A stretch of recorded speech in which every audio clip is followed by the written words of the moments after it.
আসসালামু আলাইকুম। আশা করি আপনারা সবাই ভালো আছেন। আমি আশা করছি, কামনা করছি আপনারা ভালোভাবে ঈদুল আজহা পালন করছেন। আর ঈদুল আজহার মধ্যে সর্বপ্রথম যেটা নাকি ইবাদত, সেই ইবাদতটা হলো আপনার কুরবানি। সেই কুরবানিটা অর্থ আমরা এটাই জানি যে শুধুমাত্র খালি আমরা গোশত খাবো, কিন্তু এটা ভুল ধারণা। আমাদের অর্থ হলো ইসমাইল আলাইহিস সালামকে যেভাবে কুরবানি করেছিলেন কে, হযরত ইব্রাহিম নবী আলাইহিস সালাম যেরকম আল্লাহর প্রতি কুরবানি করেছিলেন, তত আমাদের ভিতর থেকে আমরা কি করবো, আল্লাহর প্রতি সবকিছু কুরবানি করে দেবো।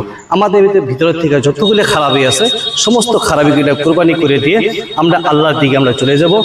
আর শুধুমাত্র ঈদের দিন যেরকম মানুষের মাঝখানে মোহাব্বত আমরা ছিলাম, মানুষের সাথে মিল মোহাব্বতে, প্রেমে, ভালোবাসায় আমরা যেরকম নাকি মশগুল ছিলাম, তত ওইরকম সারাটি বছর আমরা ওইরকম পিয়ার মোহাব্বতে আমরা থাকবো বলে আমি আশা করছি। আপনারা চেষ্টা করেন, দেখেন একদিন আমরা থাকবো না, এই দুনিয়া থাকবে, পৃথিবী থাকবে, কিন্তু